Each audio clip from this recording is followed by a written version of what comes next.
नमस्कार. देशोन्नतीमध्ये मी ऐश्वर्या शिंदे आपलं स्वागत करते. बघूया प्रदेशच्या आजच्या टॉप 10 बातम्या. महाराष्ट्र राज्य माध्यमिक शिक्षण आणि उच्च माध्यमिक शिक्षण मंडळाकडून घेण्यात येणाऱ्या फेब्रुवारी-मार्च 2025 च्या 10वी-12वीच्या परीक्षेची प्रवेश पत्राबाबत एक मोठी अपडेट समोर आली आहे. 10वी-12वी बोर्ड परीक्षेच्या हॉल तिकिटावर आता विद्यार्थ्यांच्या जात प्रवर्गाचा उल्लेख करण्यात आल्याचं समोर आलंय. हॉल तिकीटवर केल्या गेलेल्या जात प्रवर्गाच्या उल्लेखानंतर शिक्षण तज्ज्ञ आणि शिक्षकांकडून बोर्डाच्या या निर्णयावर प्रश्नचिन्ह उपस्थित केले जात आहे. नागपूर शहरातून एक खळबळजनक बातमी समोर आली आहे. शेअर बाजारातील गुंतवणुकीत मोठं नुकसान झाल्याच्या नैराश्यातून नागपुरातील पोलीस कर्मचाऱ्याने स्वतःवर गोळी झाडून आत्महत्येचा प्रयत्न केलाय. हे कृत्य करणारे पोलीस कर्मचारी सध्या गंभीर जखमी झाले असून अतिशय जखमी अवस्थेत ते रुग्णालयात मृत्यूशी झुंज देत असल्याची माहिती पुढे आली आहे. आगामी स्थानिक स्वराज्य संस्थांच्या निवडणुकांच्या पार्श्वभूमीवर पक्ष बांधणीसाठी भाजपानं गेल्या आठवड्यात शिर्डीत राज्यस्तरीय अधिवेशन घेतलं. त्यानंतर आठवड्याभरातच भाजपाचा सत्तेतील मित्र पक्ष असलेल्या राष्ट्रवादी काँग्रेसनंही याच मुद्द्यावर शिर्डीत पक्षाचे अधिवेशन आयोजित केलं. राष्ट्रवादी काँग्रेस अजित पवार यांच्या पक्षानंही आगामी स्थानिक स्वराज्य संस्था निवडणुकीच्या पार्श्वभूमीवर पक्ष बांधणीला सुरुवात केली आहे. 77 वर्षीय आदिवासी वृद्ध नेहमीप्रमाणे पहाटे 4 वाजता शौचास घराबाहेर पडली. तत्क्षणीच अंधारात दबा धरून बसलेल्या वृद्धेवर शेजाऱ्यांनी जादू टोण्याचा आळ घेत तिला दोरखंडानं बांधले, मारलेही. त्यांनी तिला गरम सळाखीचे चटके, मिरचीची धुरी दिली, तोंडाला काळे फासले, बळजबरीने माणसाचे आणि कुत्र्याचे मूत्र पाजले. एवढ्यावरच हा अघोरी प्रकार थांबला नाही तर त्या वृद्धेच्या डोक्यावर गाठोडे देऊन मारत धिंड काढून तिला गावातून बेदखल केले. दस्तूरखुद्द पोलीस पाटीलच यामध्ये सहभागी झाला होता.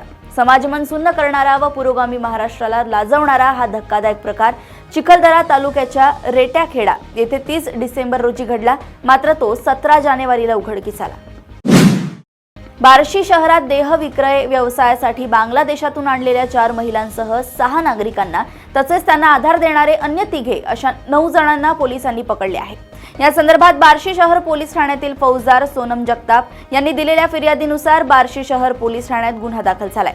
सर्वांना ताब्यात घेण्यात आले. सोलापूरच्या दहशतवाद विरोधी पथकाने बार्शी शहर पोलिसांच्या मदतीने ही कारवाई केली आहे. सातारा जिल्ह्यातील फलटण तालुक्यात विडणी येथे उसाच्या शेतात एका महिलेचा गूढरित्या निर्घृण खून केला असल्याची घटना घडली आहे. मृतदेहाच्या शेजारी अघोरी पूजेचे साहित्य आढळून आले आहे. या घटनेने विडणीसह या परिसरात भीतीचे वातावरण निर्माण झाले आहे.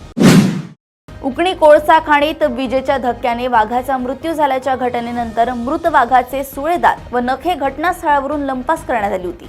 या प्रकरणी वन विभागाच्या अधिकाऱ्यांनी सखोल चौकशी करून गुरुवारी रात्री 4 जणांना ताब्यात घेतलं.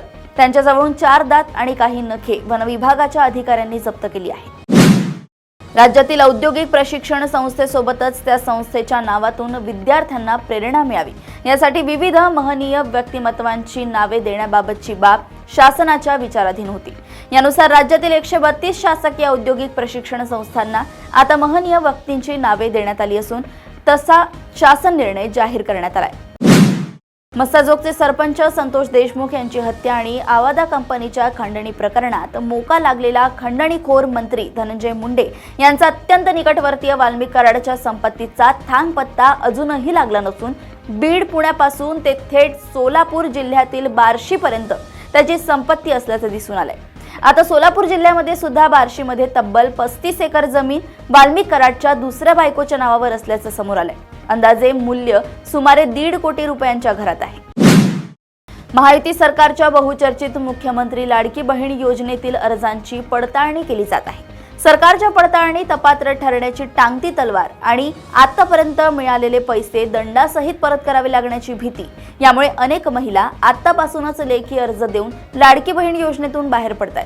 आतापर्यंत 4000 महिलांनी माघार घेतल्याची माहिती समोर आली आहे. प्रदेशातील अशाच टॉप 10 बातम्या जाणून घेण्यासाठी बघत राहा देशोन्नती.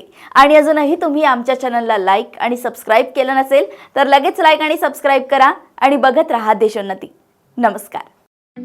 ठळक घडामोडींसाठी देशोन्नती न्यूज चॅनलला सबस्क्राईब करा आणि बेल आयकॉन प्रेस करा.